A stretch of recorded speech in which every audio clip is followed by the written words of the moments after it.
The wind had a voice in Eleanor Sector 6. It didn't howl, it whispered. A low, constant breath that slipped through cracks and slid beneath rusted panels like a ghost too tired to scream. It had dropped 5 degrees in the last 2 hours. Rodney Darrell felt each one in his bones. The shelter module, his shelter had held. So far, but he knew the limits of his own design. Everything did eventually. He crouched beneath the relay panel, one knee pressed into the cracked floor, hands wrapped in fingerless gloves as he rerouted the solar grid manually. One of the panels on the roof had iced over again, cutting charge flow to the hydro tank. He shut it off, rerouted power to the heating loop, and resealed the panel with quiet efficiency. No sound save the faint hiss of metal heating and cooling. Just how he liked it. Rodney didn't hate people. He just didn't need them anymore. Not after what came through the corridors after the collapse. Not after the resource riots. Not after the last time someone asked for help and used it to gut the water reserves. He lived alone by design, not by accident. Solitude was the only safe bet left in his fractured world. The soup on the stove had just begun to simmer, the smell of rehydrated mushroom broth curling up into the still air when the knock came. 3 taps, not wind. Not something falling. Measured. Purposeful. Rodney froze. His hand tightened around the ladle. Then came another closer. The outer hatch this time. A real knock. A real hand. He crossed the shelter in 3 silent steps, stopping just before the door. The temperature readout above it blinked. -22 Celsius. No one should be moving in that kind of cold. No one unprotected. His first instinct said trap. Maybe. Someone baiting a rescue, hoping to loot a warm space. Maybe worse. But his gut deeper than instinct told him something else. Desperation. He unlatched the outer seal with one hand, keeping the inner lock primed. Opened it just a crack. The figure that leaned into the doorframe was tall, draped in a shredded thermal cloak so stiff with frost it barely moved. The fabric had split at the collar, exposing violet skin mottled with darker bruises from the cold. But it was the child in her arms that stole the air from his lungs. Small, silent, bare legs dangling, purple feet crusted with frost. The child wasn't crying, wasn't even shivering. Rodney's voice caught in his throat, but the woman spoke first. "Just one hot meal for my daughter," she said. "I'll be yours tonight." Her voice was flat, not seductive, not pleading, practiced, like a line repeated too many times to count. Rodney's mind raced. If he shut the door, the girl would die. If he opened it too wide, it could be bait. If he waited too long, he looked again. The woman's shoulders were rigid. Her eyes didn't blink. She wasn't trembling. Her body was failing, but her posture hadn't. She was still protecting the girl. Rodney unlatched the door. Not wide, just enough. "Get in," he said. She didn't hesitate. The cold followed them in like smoke. Rodney resealed the hatch behind them, cranked the heating valve past redline. Energy drain be damned. The child was nearly gone. The woman knelt immediately beside the vent, laying the girl down without a word. Rodney pulled a folded thermal wrap from the crate and handed it over. "Feet first," he said. She obeyed with practiced hands, unwrapping the girl's tunic, exposing spindly discolored legs, rubbing warmth into dead skin. No panic, no theatrics, just calm, methodical care. Rodney turned to the stove. The soup wasn't much, but it was hot. He filled a small cup, brought it over. The woman didn't drink. She cradled her daughter's head and spooned the liquid to her lips. The girl blinked, swallowed. Rodney exhaled. He hadn't realized he'd been holding his breath. "I'm Rodney," he said, more to say something than anything else. The woman didn't look up. "Nyrin," she said. "Her name is Kay." That was all. Rodney didn't ask about the deal she'd offered. She didn't bring it up again. And when the girl's tiny fingers twitched by the vent and her breathing deepened, Rodney knew he'd made a choice. Not out of mercy, not out of weakness, but because something about the way Nyreen didn't flinch when she offered herself, and didn't beg when he refused, told him she hadn't come here to be saved. She came here to make sure someone else lived. And that was enough for now. The heat was rising. Not fast, but enough to thaw the bite from the air. Rodney kept an eye on the energy meter as the coil pulled more power than he liked, but he didn't throttle it down. Not yet. The little girl Kay hadn't moved much, but her feet had gone from a bruised violet to something closer to blue. It wasn't better, but it wasn't getting worse. Her breaths had steadied too. Shallow, but rhythmic, Nyreen sat beside her daughter like she was carved from steel. No shifting, no self-preserving reach toward the vent. Just the slow rubbing of her hands over Kay's ankles, breath puffing warm air onto her skin. She hadn't asked for anything since entering. Not water, not a blanket, not even a chair. Rodney noticed. People asked. People always asked. This one didn't. He set another cup beside her. Hot water, nothing fancy. She glanced at it, then him, but didn't reach until she finished what she was doing. Only when the blanket was tucked, and the girl's tiny arms curled near her chest, did Nyreen lean back against the wall and take the drink. Rodney sat on the edge of his workbench, hands still dusty from the relay repair. He didn't speak. Silence was easier. Let her pace set the rhythm. She hasn't spoken in a long time, Nyreen said, finally. Her voice had changed slightly less flat, still low. Since last winter, Rodney didn't respond at first. He glanced toward Kay, the child's. Eyelids fluttered, but her body had softened, no longer braced for death. Does she hum sometimes? He asked. Nyreen's eyes flicked to his, surprised. Yes. How did you know? My sister did, after our camp got breached. Didn't speak for nearly a year. But sometimes, in her sleep, she'd hum, like her voice needed a reason to exist again. Nyreen studied him for a long second. Then nodded. She stopped making noise after someone tried to take her ration tube. Didn't even scream. Rodney swallowed. Words didn't help that kind of pain. Silence could be comfort, too. You said something at the door. His voice came. Slower now. Careful. About a meal. About being mine. Is that something you've had to say before? Nyreen didn't look away. Her hands tightened slightly on the cup. You think you're the first door I knocked on? Rodney's jaw flexed. I say what men understand, she said. It's what gets the lock undone. He didn't reply. Not right away. He stood and crossed to the small shelf near the heater, pulled out a sealed protein wrap, tore it, and dropped the cubes into the broth. Then he ladled a second bowl. He brought it to her, set it down gently. You don't have to say that here. You're not currency. Neither is she. Nyreen stared at the bowl, then looked up at him. You fed us anyway. I didn't do it. For a trade. Her lip twitched an almost smile, or maybe just a muscle remembering how. You're alone, she said, but not like the others. You don't look hunted. You look like someone who gave up waiting. Rodney sat back down. I stopped waiting a long time ago. She reached down, covered the bowl with her palm, letting the heat soak into her skin.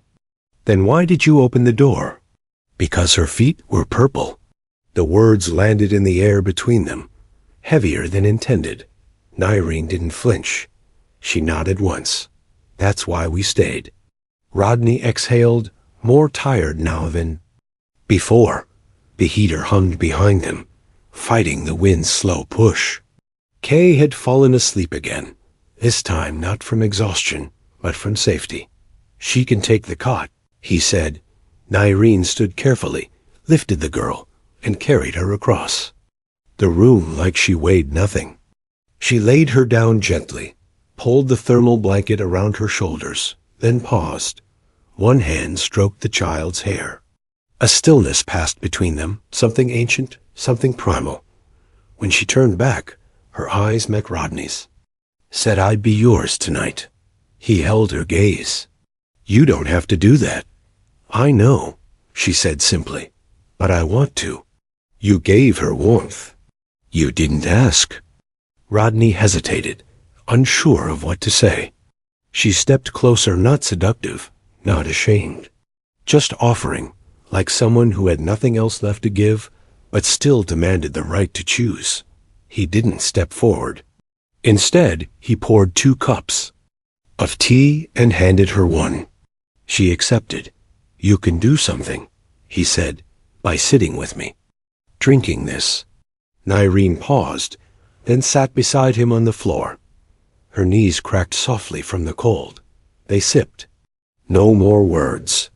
No pretenses. For the first time in weeks, no one screamed outside.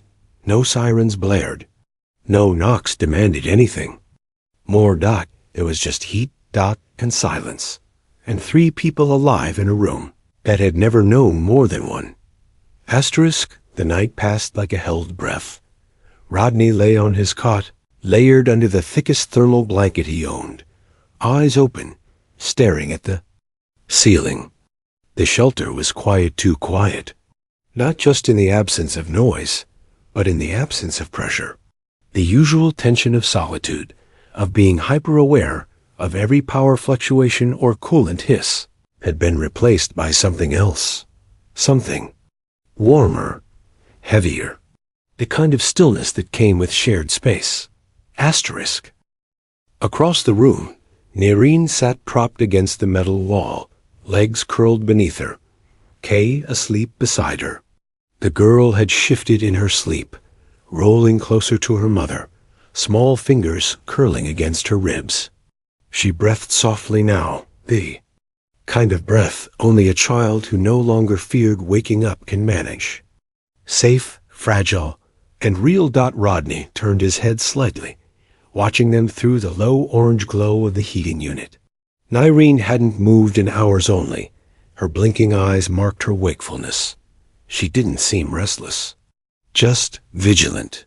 "You can use the cot," he whispered, voice soft in the dark. "I'm not sleeping much anyway." She didn't reply at first, but after a few seconds, she looked down at Kay, adjusted the blanket around her, and slowly lifted her. The girl whimpered softly in her sleep, but didn't wake. Nyreen stepped carefully across the small room and laid down beside Rodney's cot, not on it, but on the floor, curling around Kay like a crescent moon, her body forming a shield. Rodney sat up, folded his blanket's edge down, and tucked it gently around them both. Then he lay back down and closed his eyes. When sleep finally came, it was thin, but it was real. In the morning, Rodney rose first. The air had cooled again, the heater having kicked down to conservation mode during the night. He didn't wake them. He moved quietly, refilling the water pot and setting it to boil. The soft pop of heating coils stretching back to life was familiar and grounding. Behind him, Nyreen stirred. She sat upright, pulling her hair over one shoulder. Her face was still shadowed by exhaustion, but she blinked against the rising light, alert.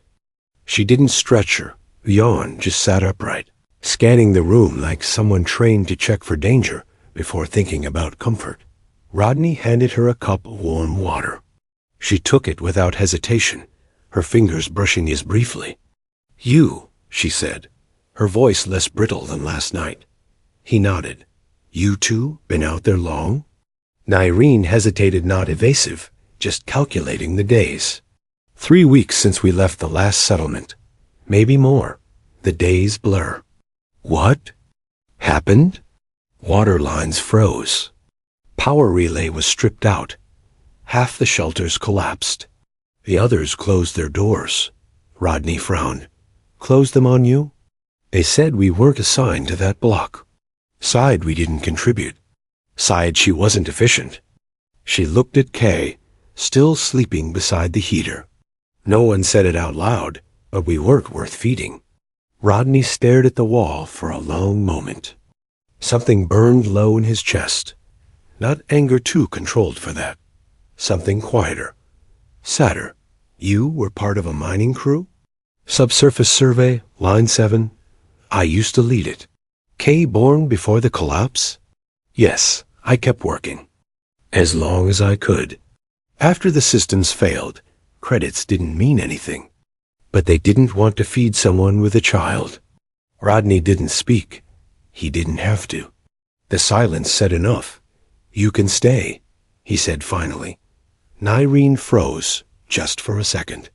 Her eyes didn't widen, but something in her chest pulled tight, a subtle tension in her posture. Stay? I've got food. Water. Barely. But it's warmer here than out there. She looked down at her hands cracked, raw, one knuckle split and scabbed. Her nails were chipped. She rubbed a faint scar on her wrist, pale and recent. I won't be a burden. You're not. Kay stirred then. She shifted under the blanket and opened her eyes slightly, unfocused at first, then fixated on the heating vent. She didn't speak, didn't cry, just stared. She hasn't talked since last winter, Nyreen said softly. Not even to me. Sometimes hums when she thinks no one hears. Rodney crouched beside the cot, his tone gentle. I might have something for her feet, fabric scraps. Could fit a lining together, maybe even shape some shoes. Nyreen blinked, then nodded. Thank you, she said again, quieter this time. Less mechanical. Rodney leaned back on his heels and looked at her, really looked. When you said what? You said at the door about being mine. Was that something you've had to say before? Nyreen looked up. Her expression was unreadable, but her voice didn't waver. You think you were the first door I knocked on? He didn't answer. I say it because it's a language men understand. It's what gets the bolt undone. Rodney clenched his jaw, his breath leaving him slower. I didn't feed you for that. I know. She glanced toward Kay. That's why we stayed. There was no bitterness in her tone. No apology either. Just fact. She'd learned how the world worked. How to wrap needs in words men couldn't ignore. That alone said enough about where she'd been. What she'd survived. Rodney stood, moved to the sealed crate, and pulled out a folded thermal tunic. It was too big for Kay, but thick and whole. He knelt beside the cot again and laid it down. She won't forget, he said quietly. But maybe she won't have to keep remembering. Nyreen didn't respond, but her hand moved slowly, gently, and drew the tunic closer to her daughter's side. Asterisk, the heater hissed softly. Steam curled from the rim of the pot on the stove. The silence inside the shelter wasn't empty. It pulsed with subtle movement. The kind that came from people who had learned to live without announcing themselves. Rodney sat cross-legged by the central panel, rechecking voltage flow across the induction array.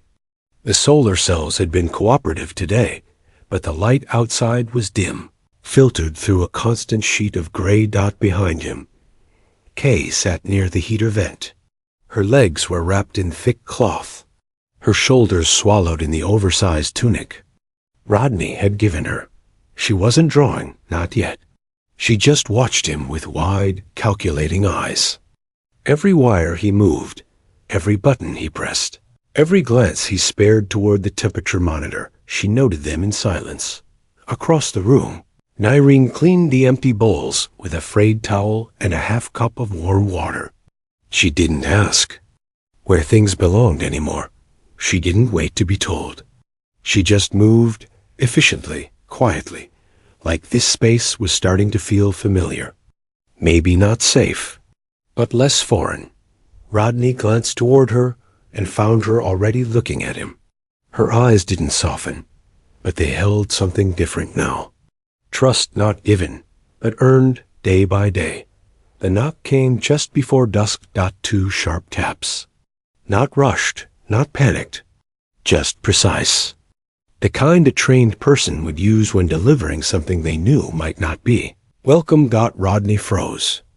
Nyreen had gone still. Her back straightening like a rod was being slowly inserted down her spine. Kay didn't move. She didn't have to. She was already crawling beneath the cot before anyone told her to. Some instincts never faded. Rodney stood, crossed to the control panel, and flipped the external lens switch. One man, early 30s, pale skin, gray standard-issue jacket, collar tagged with an official registration barcode, clean boots, clean gloves, not local, civil reclamation oversight, not enforcement. Not yet, but only one door away. The man looked directly into the lens. Resident 47D, we've had a non-scheduled supply delivery routed to this sector 2 days ago. We're conducting a standard anomaly review. Mind if I ask a few questions inside? Rodney pressed the intercom button. His voice came out low and calm. This isn't a distribution hub. No one lives here but me. The officer's face didn't change. That's the record, yes. Still, protocol requires a visual confirmation. Rodney watched him. Kay's toes were barely visible beneath the cot. Nyreen had stepped into the shadows by the wall. Jumpsuit zipped to the collar. Face impassive. Ready. Rodney released the latch, not because he wanted to, but because he understood refusal might invite worse. The airlock hissed. Cold spilled in like a ghost's breath.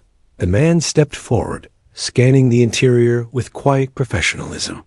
His eyes tracked everything: the heater, the sealed crates, the drying herbs above the cook station. Then they landed on Nyreen. He paused. This your cohabitant? He asked. Rodney didn't flinch. Yes. She registered? She doesn't need to be, he said. We're bonded. The man raised an eyebrow. Documentation? Not required. Declaration is sufficient. Another long pause. The officer's gaze slid toward the second cot, then to the shoes placed neatly beside it. His expression didn't shift, but he saw everything. He glanced back at Rodney. Child? Rodney didn't move. The man didn't push. Eventually, he nodded once. Neutral.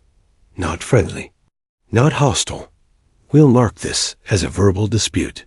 No enforcement visit unless flagged. Just a word of advice neighbors talk. This sector might be quiet, but quiet doesn't mean blind. He stepped back into the cold and was gone. Rodney sealed the door. Let the silence settle. A moment later, Kay crawled out from beneath the cot. Her face was unreadable, but she didn't cry. She didn't ask. Rodney knelt in front of her, his voice barely above a whisper. He's not coming back. Kay stared at him. Then, slow as melting ice, her lips parted. Okay, she whispered. It was barely a breath. A single word. But Rodney felt it like a stone in his chest, breaking loose, rolling down into something deeper. Nyreen dropped beside them.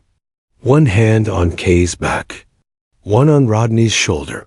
Something shifted in the space between them. Not safety. Not yet. But presence. Real. Mutual. Later, after the heater returned to full and the wind died down outside, Nyreen lay beside Rodney in the cot. Kay nestled close to her on the other side, her breath slow and steady. Nyreen didn't tremble, didn't speak. Rodney wrapped an arm around her shoulders, drawing her close. I thought he was going to take her, she said into his chest. He didn't. She spoke. She did. Nyreen pulled the blanket up tighter around all three of them. Asterisk. Sleep came easier that night. Not because the danger was gone, but because it had passed. And in its place, something had settled that wasn't fear, Not silence, not survival, but the very beginning of a home. Asterisk, the snowfall didn't stop for 3 days. It wasn't the violent kind that threatened to bury whole structures. Just steady and relentless. A pale hush that softened the world and made every rooftop, every alley, every exposed panel identical under a blanket of powder. Sound didn't carry as far. Footprints vanished in hours. Even the usual distant hum of neighbor units, heating cores, and rusted generators had grown muffled. Swallowed by snow and insulation and sky, Rodney didn't leave the shelter during that time. He didn't need to. Inside, the routine had changed not by intention, but by evolution. What had once been a space calibrated for solitude was now occupied, used, lived in. Nyreen moved through it like it belonged to her now, not with arrogance, not as an intruder, but with quiet ownership. She had reorganized the drawer layout, without asking. Mended 2 cracks in the sterilizer basin with resin Rodney hadn't realized he was low on. Even adjusted the heat output timer to reduce unnecessary cycling after 200 hours. He hadn't told her to do any of it. He hadn't needed. 2. She cleaned up after her daughter's meals. She folded every blanket in the corner without being told. And every night, she climbed into the cot beside him, not timid, not hesitant, but like someone who had decided this was where she belonged. Kai had started following him. At first it was subtle. Her tiny feet padded softly behind him when he checked the solar feed or sorted dried herbs. She never interrupted, never asked for attention. She just sat nearby, sometimes stacking empty food packets into little towers, or sorting scavenged screws by shape and size without being prompted. She didn't speak again. Not yet, but she watched. Everything, closely. The tilt of her head, the way her hands mirrored his motions.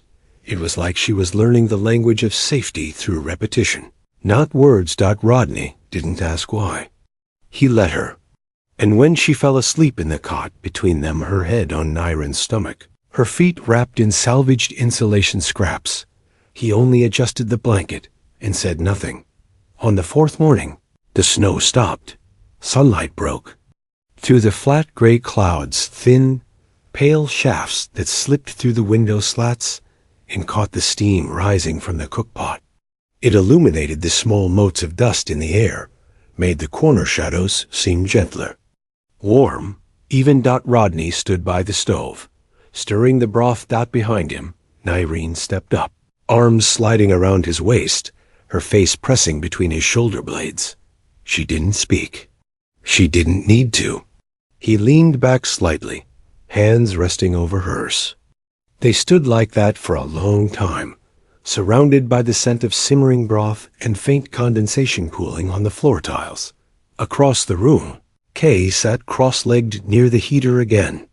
She had a scrap of packaging paper on her lap and a stub of charcoal in one hand. She drew in silence, humming softly under her breath. At one point, she looked up and studied them, her mother wrapped around Rodney, their bodies warm and close. Her hum didn't stop. It just slowed, became softer, steadier. Rodney didn't notice until she was finished. He crouched down beside her, eyes catching the figure on the paper. 3 bodies. 1 child in the center. A small hand held by 2 larger. One's one to each side. He swallowed once, then looked at her. She didn't speak. She just blinked at him, then gently held the drawing out, offering it like an artifact. Rodney took it with both hands. "She's drawing us," Nyreen said from behind him, her voice quiet. "Yeah," he replied. "She is." They sat together near the heater for most of the morning. Kay curled between them, head on her mother's lap, sketching quietly. Rodney fed the fire cell manually to keep the temperature even. But even as warmth grew, the memory of the knock hadn't left him. Not completely. That evening, just before the sun dipped below the fractured towers outside, a second knock came, Faster this time. Familiar. Rodney was at the panel in seconds. He toggled the lens. It was the same officer, but he wasn't alone. Beside him stood a woman in a plain brown coat holder, pale, mid-50s maybe. Her face was unreadable. No badge, no weapons. Just a tablet clutched tightly to her chest. Rodney cracked the airlock, letting in a blade of cold. The officer raised a hand. Not in warning, just caution. This isn't a violation, he said quickly. She's not enforcement. The woman stepped forward. I'm with the census registry, she said. We've reopened voluntary declaration records. No removals. No penalties. Just a name, location, and family unit, if you want. Rodney said nothing for a moment. Then Nyreen stepped beside him. The woman's eyes moved to her, then to Kay. Standing behind them, her fingers curled around her mother's tunic. You're saying, Rodney asked carefully, we can declare? Yes. And they stay? Yes. He turned slightly to Nyreen. Her expression hadn't changed, but her hand had found his arm. The woman lifted her tablet. Name? Rodney answered without hesitation. Nyreen? Child? Kay. Bond status? Rodney didn't blink. Family. The woman typed. The officer gave a single nod. That's all, the woman said. No more visits. Number. Further review. She turned, coat snapping slightly in the breeze. They left without another word. Rodney sealed the hatch and leaned against it for a moment, eyes closed. When he turned, Nyreen was watching him, her hands pressed flat against his chest, her eyes wide not with fear, but disbelief. They believed you, she whispered. No, Rodney said. They just stopped needing to doubt. That night, they cleared the floor by the heater and sat around a crate draped with cloth. Rodney placed down 3 bowls of soup. Kay came forward, carefully. She sat between them. Rodney lifted his spoon and looked at her gently. Do you like the soup? Kay blinked, then nodded once. It's warm, she said. Rodney smiled. Quiet and real. And the cold outside, for the first time in a long time, stayed where it belonged. On the other side of the door, the frost had started to retreat. Not gone. Not forgotten, but softened. The wind outside no longer screamed, it whispered. The snow no longer buried, it blanketed, light and powdery, melting into the broken stone paths between gutted towers. The silence remained, but it wasn't hollow anymore. It felt earned. Rodney stood just outside the shelter, crouched over a shallow groove he had cleared in the ice. He laid down a series of insulation panels, one after another, fitting them, like puzzle pieces to form a narrow strip barely enough for a child's feet. The panels were scavenged, scarred by use, but still held warmth. He pressed his palm to one, nodded, and stepped aside. Behind him, Kay stood at the threshold. She had grown more solid in the last week. Her limbs still thin, her cheeks still pale, but her posture had changed. No longer curled inward, no longer shrinking. She wore the 2 large shoes Rodney had brought, socks stuffed in the toes to make them fit, thermal scraps wound around her ankles like ribbons. The tunic draped over her knees. She tested the first step with 1 foot, stopped, looked up at the sky flat, gray, featureless. Then she took another step, and another. Rodney didn't guide her. He didn't offer a hand. He just stood there, next to her, letting her move at her own pace, letting her decide when to breathe again. From inside, Nyreen watched. Her arms were folded loosely over her chest. Her eyes didn't shine, but they were wet. She said nothing as her daughter walked for the first time without clinging to anyone. She had nearly died with that child wrapped in her arms. Now the girl stood, feet planted on scavenged warmth, blinking into the cold. The wind in her hair. It should have been a perfect moment, but Rodney saw it. A curtain, drawn back just barely 2 floors up, Not someone watching. He didn't move. He didn't raise an alarm. He only tilted his face slightly, a subtle shift of posture, and memorized the angle of the window. A moment later, the curtain closed up. Later that afternoon, Rodney pulled Nyreen aside, his hand still stained with stove residue. Voice low. "We need to decide," he said, her brow furrowed. "About what?" "About what we are. About whether I hide you or say it." She hesitated, unsure. "Say what?" Rodney didn't flinch. "That you're mine now. That Kay lives here. That this is your home." Her breath caught. He continued, calmly. "And when they knock again, I'll open the door and say it again." She stepped forward. Her hands found his chest, palms flat, steady. "And if they don't knock? If they just take?" Rodney didn't blink. "Then I'll follow." She didn't respond with words. She leaned in and kissed him quietly, fully, like it wasn't a question anymore. That night, she pulled him down to the cot. Without hesitation. Her body was warm, real, and hers. No more exchanges, no more offers. She wasn't asking for shelter. She was staying. Asterisk Rodney moved with her slowly, like learning a new language.